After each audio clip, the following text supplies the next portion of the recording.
শুভ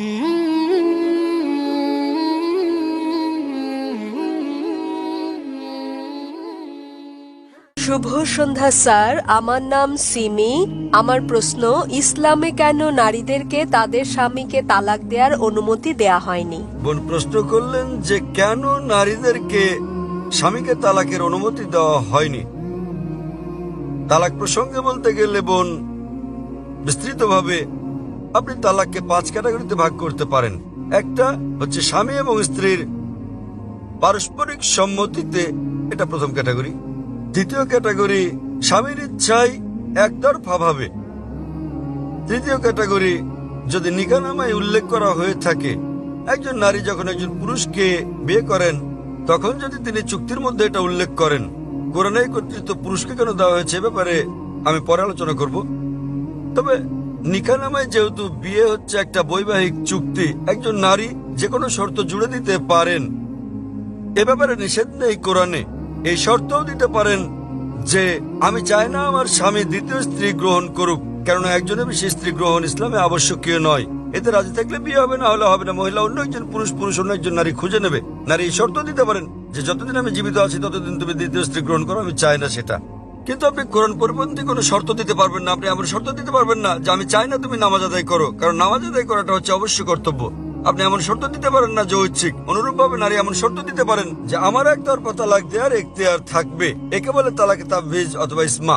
তৃতীয় ক্যাটাগরি। চতুর্থ ক্যাটাগরি হচ্ছে তিনি শর্তের মধ্যে উল্লেখ করেন নাই, কিন্তু এখন তিনি তালাক চান। এক্ষেত্রে তিনি স্বামীকে তালাকের জন্য অনুরোধ করতে পারেন, আমি তোমার সঙ্গে থাকতে চাই না।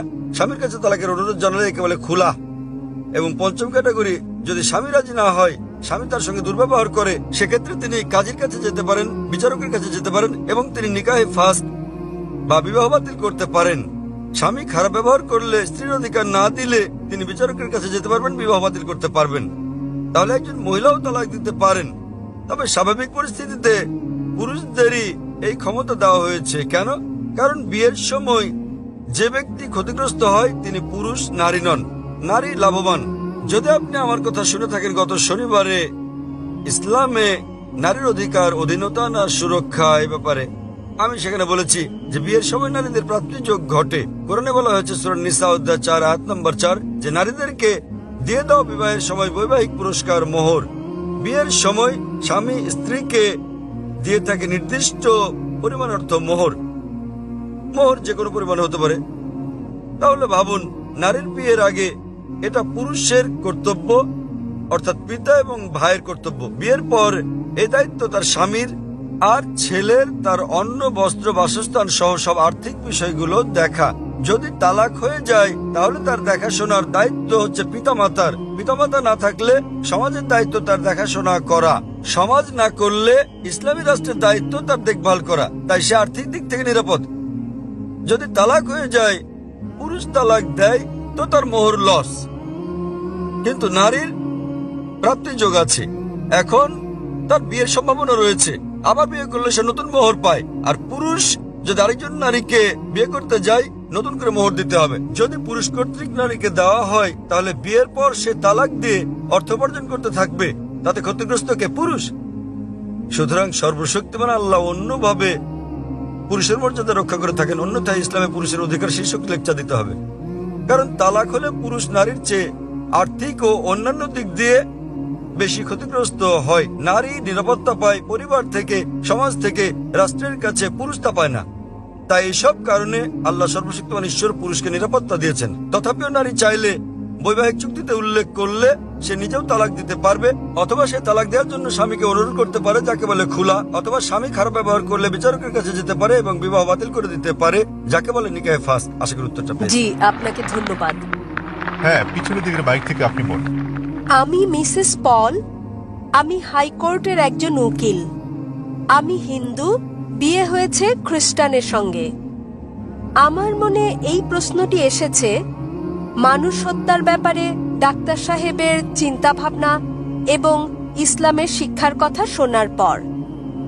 যদি হত্যা করা ইসলামে কঠোরভাবে নিষিদ্ধ হয়, তাহলে কেন মুসলমানদের আধ্যাত্মিক নেতারা জিহাদের নামে যে হত্যাকাণ্ড চলছে তার প্রকাশ্য সমালোচনা ও বিরোধিতা করছেন না? মুসলমানরা কিভাবে কতিপয় মুসলমানের ইসলামের অপব্যবহার ও অপব্যাখ্যা মেনে নিচ্ছেন, যারা সারা বিশ্বে মুসলমানদের নামে কলঙ্ক লেপন করছেন? বোন সুন্দর একটা প্রশ্ন করলেন। বললেন যে তিনি ইসলামের শিক্ষা থেকে অনুপ্রাণিত হয়েছেন, ইসলাম নিরপরাধ মানুষ হত্যার বিপক্ষে, কিন্তু তবুও কেন সব মুসলিম নেতারা একত্রিত হয়ে এর নিন্দা করে না যেসব হত্যাকাণ্ড চলছে জিহাদের নামে, এবং এ ধরনের কিছু কুলাঙ্গারের কারণে ইসলাম কলুষিত হচ্ছে? বোন, বিস্তারিত জবাবের জন্য আপনাকে 1 বছর আগে 2008 সালের নভেম্বরে বিগত শান্তি সম্মেলনে আমার আলোচনার শেষ দিকের কথাগুলো শুনতে হবে। দ্বিতীয় আন্তর্জাতিক শান্তি সম্মেলনে আমার শেষ বক্তব্যটার বিষয় ছিল মিডিয়া এবং ইসলাম, যুদ্ধ না শান্তি। প্রধানত যারা দোষী তারা হচ্ছে মিডিয়া। মিডিয়ায় কোনো সম্প্রদায়ের কুলাঙ্গারদের খুঁজে বের করে এবং তাদেরকে এমনভাবে তুলে ধরে যেন তারাই হচ্ছে অনুসরণীয় মুসলিম। এটাই হচ্ছে মিডিয়া। তাই মিডিয়ায় যে আপনারা দেখছেন সেগুলো ঘটনার বাস্তব চিত্র নয়। কোরআনে পরিষ্কারভাবে বলা হয়েছে, সূরা মাইদা অধ্যায় 5 আয়াত 32, যে যদি কেউ কোনো মানুষকে হত্যা করে, হোক মুসলিম বা অমুসলিম, সেটা যদি হত্যার অপরাধ বা দেশে বিশৃঙ্খলা সৃষ্টির অপরাধে না হয়, তাহলে সেজন্য সমগ্র মানবজাতিকে হত্যা করলো। এবং যদি কেউ কোনো মানুষের জীবন রক্ষা করে, তাহলে সেজন্য পুরো মানবজাতিকে রক্ষা করলো। সুতরাং কোনো নিরপরাধ মানুষকে হত্যা করা হচ্ছে পাপ ইসলামে। এটা কেবল পাপই না, এটা সমগ্র মানবজাতিকে হত্যা করার মতো পাপ। তাই যারা হত্যাকাণ্ড ঘটায়, বিভিন্ন ঘটনা ঘটে, রাস্তা দিয়ে চলার সময় বোমা বিস্ফোরণ ঘটে ইত্যাদি, নিরপরাধ মানুষকে হত্যা করা সম্পূর্ণ নিষিদ্ধ। এটা অত্যন্ত পরিষ্কার। এবং যখন আমি গিয়েছিলাম ইউএসএ, যখন গিয়েছিলাম ইউকে, যে মুসলিম সংগঠনগুলো রয়েছে তারা নিন্দা জানিয়েছে। আপনারা জানেন লন্ডনে পাতাল রেল স্টেশনে বোমা বিস্ফোরণ ঘটেছিল, আমরা তার নিন্দা জানিয়েছি। আমি ইউএসএ গিয়েছি, দেখেছি যে মুসলিম সংগঠন 9/11-এর ঘটনা নিন্দা জানিয়েছে। আমি তাদের সঙ্গে একমত, তাদের সঙ্গে আমি একমত। 9/11-এ যে ঘটেছিল, কয়েক হাজার মানুষ নিহত হয়েছিল, এটা নিন্দনীয় কাজ। কে এটা করেছে আমি জানি না, আমি বলছি না যে মুসলিমরা করেছে, এটা হচ্ছে মিডিয়া। তারা বলছে কোনো প্রমাণ নেই, কোনো প্রমাণ নেই। কিন্তু যে করুক না কেন, ইন্টারনেটে ঢুকলে আপনি দেখবেন অনেক প্রামাণ্য চিত্র আছে যাতে দেখানো হয়েছে যে এটা সরকারের কাজ, অভ্যন্তরীণ ষড়যন্ত্র। জর্জ বুশ করেছে, এটা আমি জানি না কে করেছে। তবে যেই করুক, 9/11-এর টুইন টাওয়ারে বোমা হামলার ঘটনায় হাজার হাজার নিরপরাধ মানুষ হত্যা করা, এটা নিন্দনীয়। 50 জনের বেশি মানুষ মারা গেছে লন্ডনের পাতাল রেল বোমা হামলার ঘটনায়, সেটাও নিন্দনীয়। 2 বছর আগে জুলাই মাসে বোম্বেতে ট্রেনে যে বোমা হামলার ঘটনা ঘটে, সেখানে 100-রও বেশি মানুষ নিহত হয়, এটাও নিন্দনীয়। কিন্তু এখানেই থামলে চলবে না। একইভাবে আমি আফগানিস্তানে হাজার হাজার মানুষ হত্যারও নিন্দা জানাই, নিন্দা করি। ইরাকে হাজার হাজার মানুষ হত্যার, ফিলিস্তিনে হাজার হাজার মানুষ হত্যারও নিন্দা করি। আমি একে শ্বেত সন্ত্রাসবাদ বলি। আপনারা জানেন তারা কি করছে? তারা ক্ষেপণাস্ত্র পাঠাচ্ছে, তারা পাঠাচ্ছে বোমা। আপনারা জানেন ফিলিস্তিনিরা তারা লড়াই করছে ইটপাটকেল দিয়ে, আর তাদেরকে বলা হচ্ছে সন্ত্রাসী। আপনারা জানেন আমেরিকা বোমা পাঠাচ্ছে, প্যাট্রিয়ট ক্ষেপণাস্ত্র, গুচ্ছ বোমা পাঠাচ্ছে। এই গুচ্ছ বোমা যখন কোথাও পড়ে, তখন এটা অনেকগুলো বোমায় বিভক্ত হয়। এভাবে হাজার হাজার আফগানকে হত্যা করা হচ্ছে। কিন্তু কেন? এটা কাপুরুষোচিত কাজ। সেজন্য সমাপনী বক্তৃতায় আমি বলেছিলাম গত কয়েক শতাব্দীর সবচেয়ে বড় সন্ত্রাসী জর্জ বুশ। 1 নাম্বার। জর্জ বুশের মতো এত মানুষ আর কেউ হত্যা করেননি। এখন তিনি আর ক্ষমতায় নেই। ইরাকে তিনি ঔষধের ওপর নিষেধাজ্ঞা আরোপ করেন এবং জর্জ বুশের কারণে ইরাকের 5 লাখ শিশু নিহত হয়। আমরা ভালো করে জানি। এমনকি যদি একমত হয়ে যায় সেখানে একজন লোক লুকিয়ে আছে, এই লোকটি যে বিন লাদেন তার তো কোনো প্রমাণ নেই। যদি তিনি লুকিয়েও থাকেন, ভাবুন সেক্ষেত্রে আপনি একজন মানুষের জন্য হাজার হাজার মানুষকে হত্যা করছেন। এটা দুঃখজনক। আমরা দেখতে পাচ্ছি যে এটা মিডিয়া তুলে ধরছে। মিডিয়া যা তুলে ধরছে তা হচ্ছে মুসলিমরা এই কাজ করেছে। আমি জানি বোন, কুলাঙ্গার আছে, আমাদের সম্প্রদায়ে কুলাঙ্গার আছে, সব সম্প্রদায় তো কুলাঙ্গার রয়েছে। ভারতীয় মিডিয়া কাশ্মীর নিয়ে কথা বলে, কতবার বলেছে আসাম নিয়ে, নকশাল মাওবাদীদের নিয়ে। আপনি জানেন ভারতের জন্য সবচেয়ে বড় হুমকি হচ্ছে মাওবাদীরা। তারা কি করছে? তারা থানায় বোম মারছে, তারা পুলিশ হত্যা করছে। ভারতের বেশিরভাগ হত্যাকাণ্ডই ঘটায় মাওবাদীরা, কমিউনিস্টরা, এলটিটি, হিন্দুরা। কিন্তু কে তাদেরকে বলছে হিন্দু সন্ত্রাসী? আপনি আসামে গেলে দেখবেন খ্রিস্টান সন্ত্রাসী। হিন্দুরা যখন সন্ত্রাস করে তখন আপনারা বলেন এলটিটিই, লিবারেশন তামিল টাইগার্স ইলম। আপনি যুক্তরাজ্যে গেলে দেখবেন আইআরএ, আইরিশ রিপাবলিকান আর্মি, তারা ক্যাথলিক। প্রোটেস্ট্যান্ট আর ক্যাথলিকদের মধ্যে বিস্তর তফাৎ রয়েছে। কেউ তাদেরকে ক্যাথলিক সন্ত্রাসী বলছে না। কেন? তাহলে আমরা কি দেখছি? কোন ধর্মই নিরপরাধ মানুষকে হত্যা করতে শেখায় না, কিন্তু মুসলিমদের চেয়ে অমুসলিমরাই বেশি নিরপরাধ মানুষকে হত্যা করছে। তথাকথিত মুসলমান যারা নিরপরাধ মানুষকে হত্যা করে তারা আসলে মুসলিম নয়, তারা কোরআন এবং নবীর শিক্ষা অনুসরণ করে না। কিন্তু মিডিয়া কি করছে, তারা এইসব কুলাঙ্গাদের খুঁজে বের করে তাদেরকে অনুসরণীয় মুসলিম হিসেবে তুলে ধরছে। তাই প্রথমে দোষ দিতে হবে মিডিয়াকে। মিডিয়া বানাতে পারে কালোকে সাদা, দিনকে রাত, হিরোকে ভিলেন, ভিলেনকে হিরো।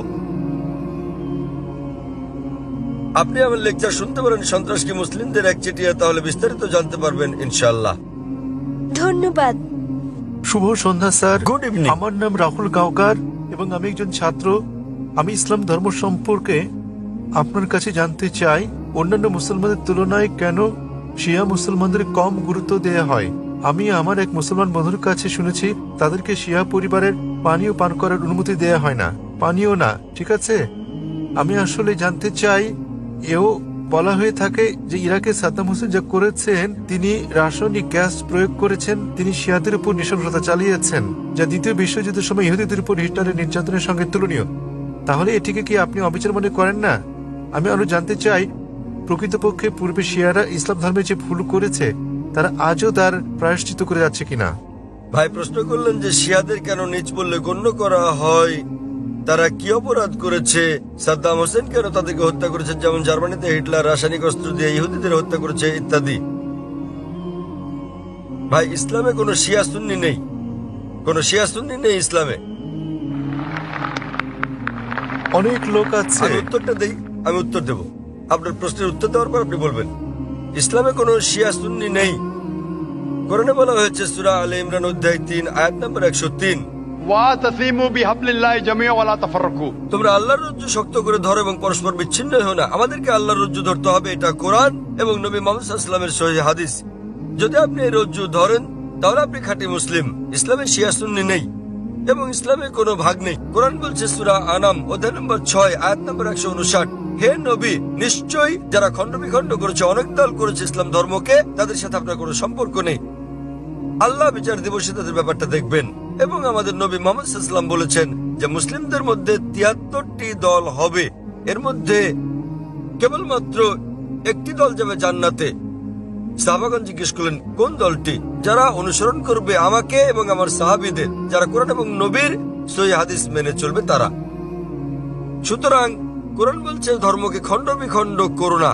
আমাদের নবী বলেন, এমনকি কোরআনে বলা হয়েছে কিছু লোক থাকবে তারা দল সৃষ্টি করবে। কতটা?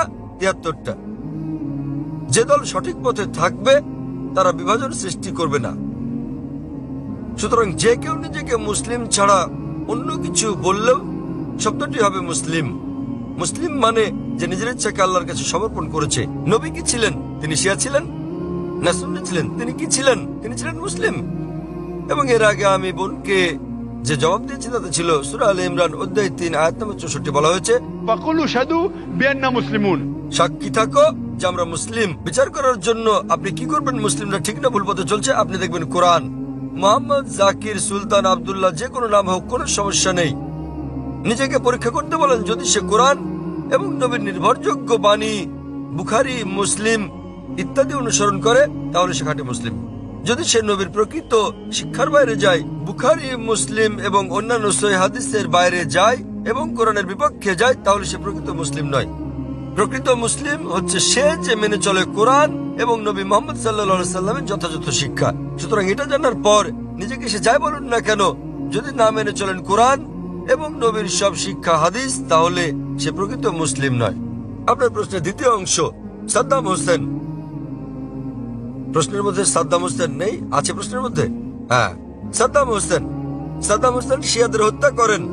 ভাই আমি জানি না তিনি শিয়াদের হত্যা করেছেন কিনা, এটা মিডিয়া বলছে। কিন্তু হোক সাদ্দাম হোসেন, হোক হিটলার, হোক জর্জ বুশ, যে কোনো নিরপরাধ মানুষকে হত্যা করে, শিয়া সুন্নি বাদ দেন, যদি সে হত্যা করে নিরপরাধ কোনো হিন্দু, নিরপরাধ খ্রিস্টান, নিরপরাধ ইহুদিকে, তাহলে সেটা বড় অপরাধ। হোক না কেন সাদ্দাম হোসেন, হোক জর্জ বুশ, হোক না হিটলার, যে কোনো নিরপরাধ মানুষকে হত্যা করে, হোক সে মুসলিম বা অমুসলিম, হোক না কোনো হিন্দু বা খ্রিস্টান কিংবা ইহুদি, যদি কেউ কোনো নিরপরাধ মানুষকে হত্যা করে, সেটা হচ্ছে একটা পাপ কাজ, এটা নিষিদ্ধ। কারো সাফাই করতে আমি এখানে আসিনি, তাতে হোক তার নাম জর্জ বুশ, হিটলার, সুলতান, আব্দুল্লাহ, টম, ডিক, হ্যারি বা যে কেউ যে কোনো নির্দোষ মানুষকে হত্যা করা সবার জন্য নিষিদ্ধ। আশা করি উত্তরটা পেয়েছেন। স্যার, তার মানে আপনি বলতে চান আমাদের শিয়া, সুন্নি কিংবা বহরি মুসলিমে বিশ্বাস করা উচিত নয়, আমি তা স্যার? বলছি না।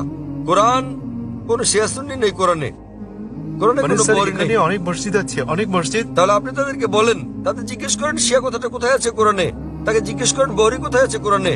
স্যার, এটা আমার কলেজ বান্দ্রায় স্যার আমি অধ্যয়ন করছি। সুতরাং তারা মেনে চলছে না। আপনাকে যা করতে হবে তা হচ্ছে তাদের জিজ্ঞেস করেন তারা কি মোহাম্মদ সাল্লাল্লাহু সাল্লামের শিক্ষা অনুসরণ করে চলছে, তারা কি আল্লাহ সুবহানাহু ওয়া তাআলার শিক্ষা অনুসরণ করছে।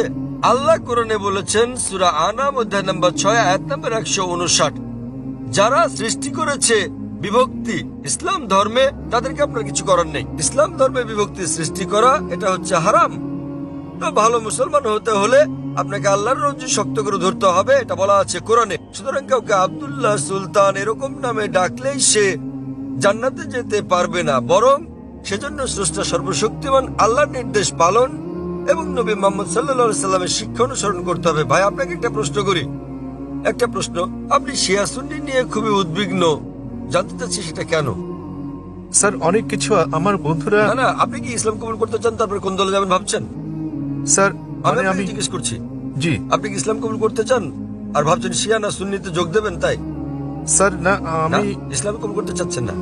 স্যার, এখানে অনেক ধর্ম আছে, ইসলাম ধর্মের অনেক ভাগ আছে। কোনো বিভক্তি নেই ইসলামে। ইসলামে কেবল একটি শব্দ আছে, মুসলিম। আপনাকে যে যাই বলুক, হ্যাঁ, হ্যাঁ। আপনাকে তারা বলেনি যে কোরআন বলেছে। আমি আপনাকে রেফারেন্স দিচ্ছি।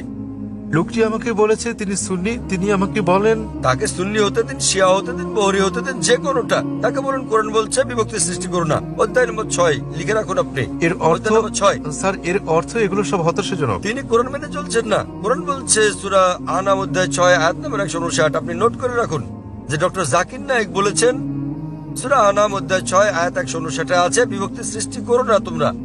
আপনাকে যা করতে হবে, নিজেকে ঈশ্বরের কাছে সমর্পণ করতে হবে আপনার। এখন আমি জানতে চাই, আপনি কি নিজেকে ঈশ্বরের কাছে সমর্পণ করতে চান? ভাই, হ্যাঁ, নিজেকে হ্যাঁ। ঈশ্বরের কাছে সমর্পণ করতে চান আপনি? স্যার, আমি ইসলামকে শ্রদ্ধা করি, আমি না, না, ইসলামে ঠিক বিশ্বাস আছে। করি। আপনি ইসলামকে শ্রদ্ধা করেন, আপনি কি এক ঈশ্বরে বিশ্বাস করেন? হ্যাঁ, এক ঈশ্বরে বিশ্বাস করেন আপনি? জি স্যার, আমি ঈশ্বরে বিশ্বাস করেন করি। মূর্তি পূজা করা ঠিক নয়?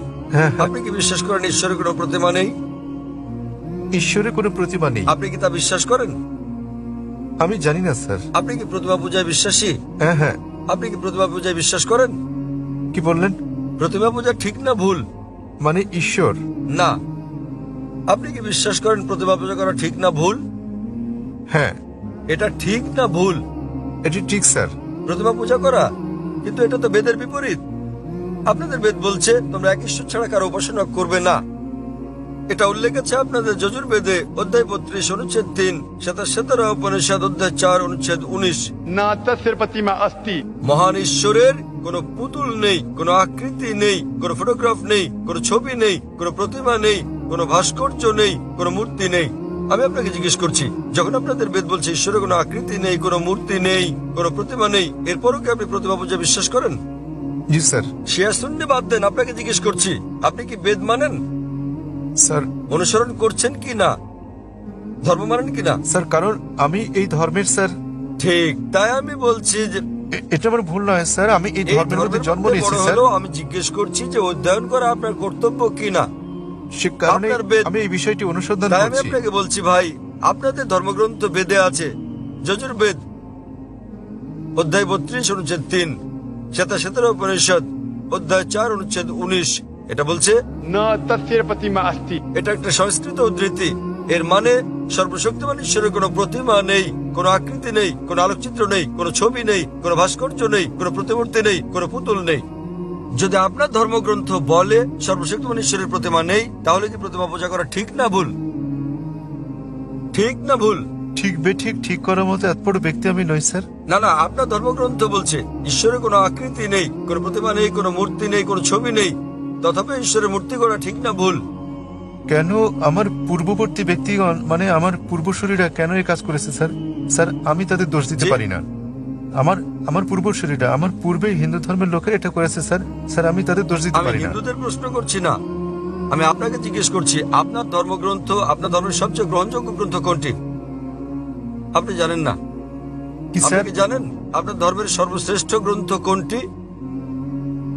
স্যার এটা মানে হচ্ছে বেদ। হ্যাঁ তাহলে আপনি দেখেন আমার ভিডিও ক্যাসেট ইসলাম ও হিন্দু ধর্মের সাদৃশ্য সমূহ। আমি অনুরোধ করছি ভলান্টিয়ারদের তাকে একটা ইসলাম ও হিন্দু ধর্মের সাদৃশ্য নামে ডিভিডি দেওয়ার জন্য। আপনার কোনো প্রশ্ন থাকলে আমার সঙ্গে সাক্ষাৎ করতে পারেন, ইনশাল্লাহ আপনার সন্দেহ দূর হবে। আর আমি আপনাকে অনুরোধ করব এটা পড়ুন, বুঝুন এবং সঠিক শান্তি খুঁজে নিন।